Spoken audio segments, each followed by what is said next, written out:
y'all doing? It's a little different video. This is houseboat related. I'm looking at my ballast issue and I've got a way to solve it. It's going to save me a little bit of deck space,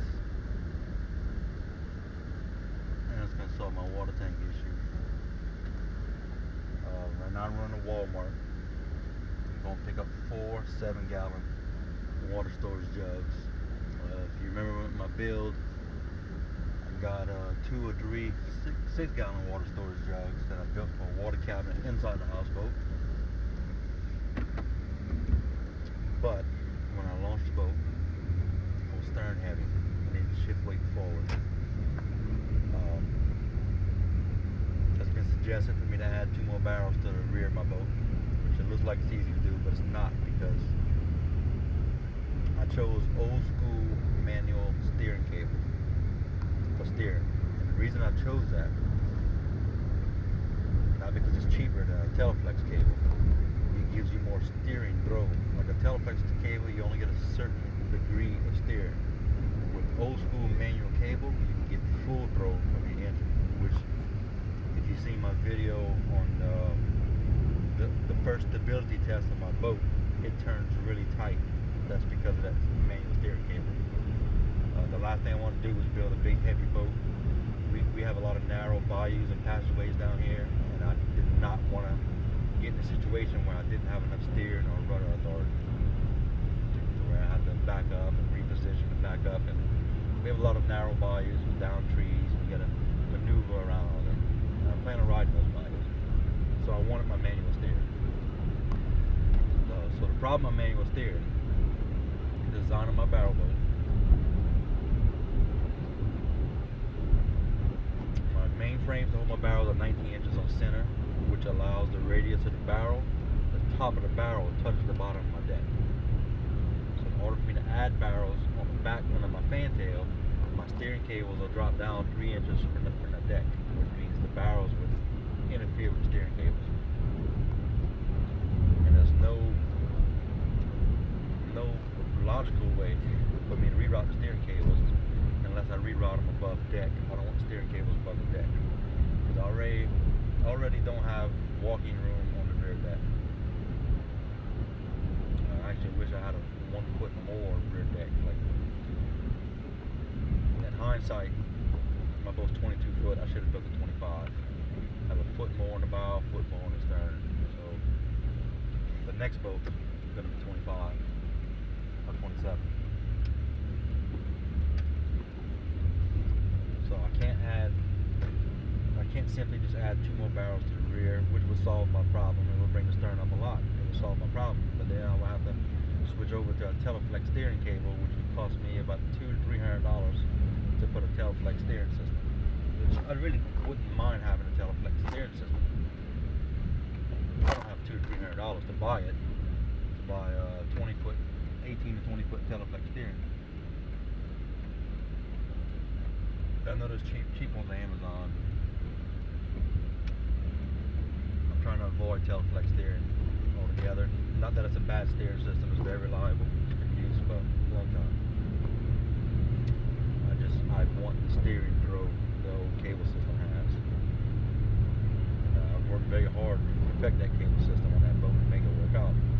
What I like about a cable system, if I want to move the console all the way to the front of my boat, it's just a matter of me spending $50, buy some new stainless steel cable, and I can run that console. You can put a console anywhere you want with a manual cable steering. Teleflex, once you buy the cable, you're limited. You're right there. For whatever length your cable is. You want to go further, closer, you have to buy a different length cable. Which I'm not saying I'm moving the console. But I have thought about putting the console like on the front deck. I thought about doing that. I don't think I will. But yeah. So anyway, back to what I was saying, solving my ballast issue.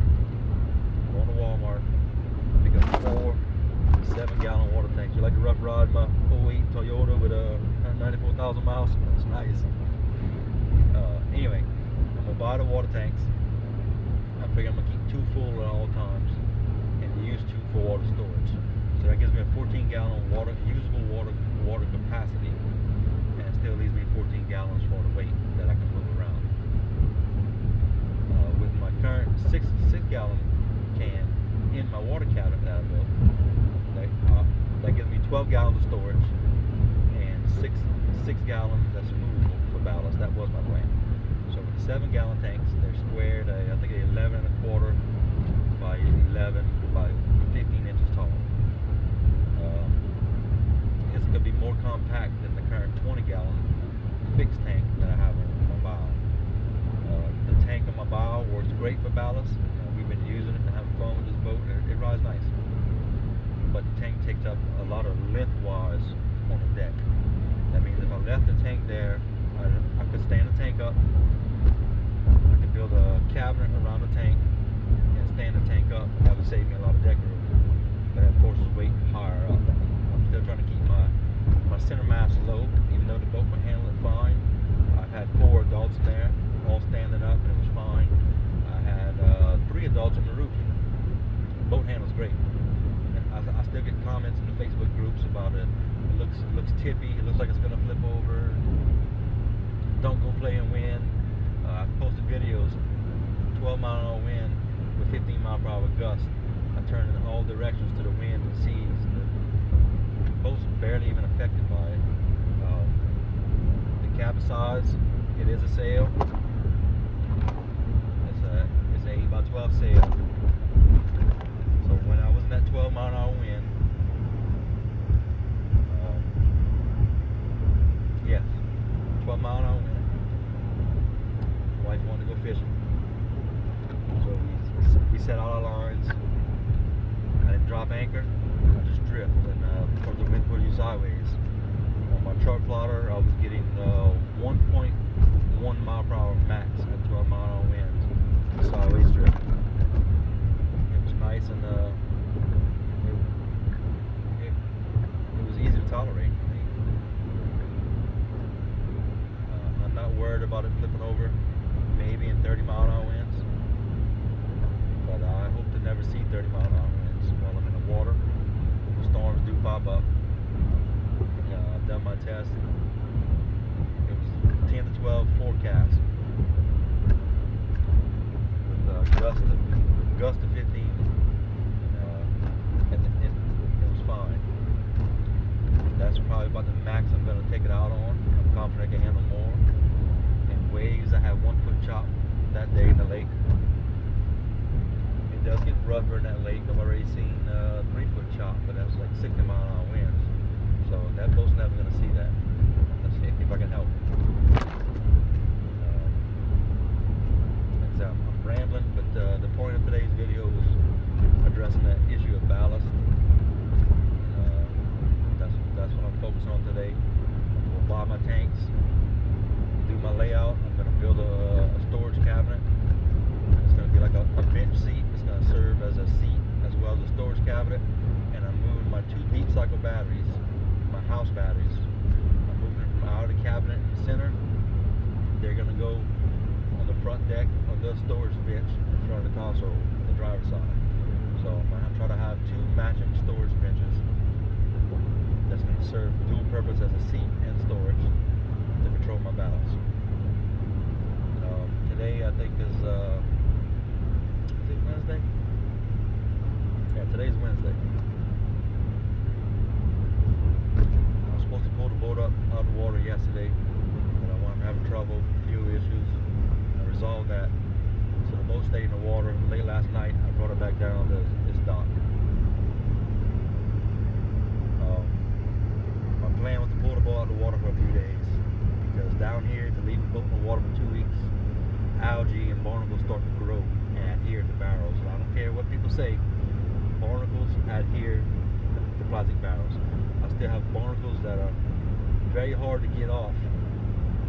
They bonded to the high density polyethylene from 8 months ago. From 8 months ago, I had 2 or 3 dock jobs, floating dock jobs back to back. So I needed my trailer. I only have 1 trailer. So that means my boat stayed in the water instead of blocking it up, which is what I should have done. I figured I could leave the boat in the water, and on weekends I can go use it. And that's what I did. So the boat was already in the water. It was convenient just to hop on it, go ride, go fishing.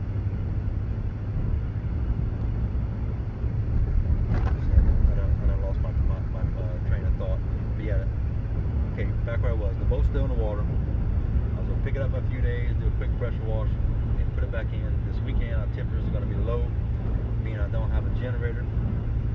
I have to wait for cool temperatures to camp out at night. This weekend I think we're looking at high 60s at night, which is gonna be nice. And the humidity is gonna be low, small cool front coming in. So I'm still trying to plan to do his first camping trip this weekend. But I have to solve the water storage issue. And then my next issue, which is not a big issue, it is a big issue, but it's not stopping me from riding or using it. It's, my motor is low. When I go to launch, the water level, the angle of the launch puts half of my engine, my cover, goes under the water. So the top cylinder, the bottom cylinder gets wet. So I'm going to plan to lift the engine and the transom up at least 4 inches. But that means, that goes back to my cable steering. My motor's at its height. It needed to come up higher when I installed it. But what's limiting me was because of my cables, they run under my deck. To raise my motor where it needed to be, I would have been 6 inches too high to use my cable steer. So I fabricated an aluminum bracket with a 4-inch drop. I put the motor 2 inches lower than where it needed to be. So I fabricated a bracket that hooked it to the motor with a 4-inch drop to connect to my steering. And then I added a 2-inch link, which actually gave me a 6-inch total drop. And that allows my cable steering to work flawlessly, and I can tilt the motor all the way up without putting the cable system in a bind. If you're not familiar with the cable steering, it's not like a Teleflex. A Teleflex runs through a tube in the engine, and it's on the pivot point. So no matter your height, that tube moves with it. Cable steering is not like that. It only has one physical connection to the motor, and it's beyond the pivot point. So as the motor pivots, the whole cable system drops with it. So that's the purpose on the cable system. You have these springs that take up tension and load. That takes some of the tension when you tilt the engine. So that's the issue I'm going to resolve, but that's not going to be today or this weekend. We have bad weather. It's storming today. It's not pretty weather at all. So that's why I went to take measurements and plan out my ballast water tank build. But I'm also planning ahead in my mind. My mind's always running on things to do, what I need to get done. So my mind's running about that cable steering, how I'm going to resolve it. In order to raise my cable steering, I'm going to have to put some block pulleys that mount down to the deck, and it's going to redirect the cable, just the main 2 steering cables, up above deck. That way I can raise my motor 4 to 6 inches. It'll keep my motor higher out of the water. And I need to still have steering travel. I'm trying to figure out how to do this in my head. I don't see it working 100% the way I need it to work. So worst case is steering, I may have to switch to a Teleflex steering later on down the line. So that's what I'm up to today. Driving in the bad weather, going to Walmart. So I'm ending this video here. I want to thank you guys for viewing. I appreciate y'all.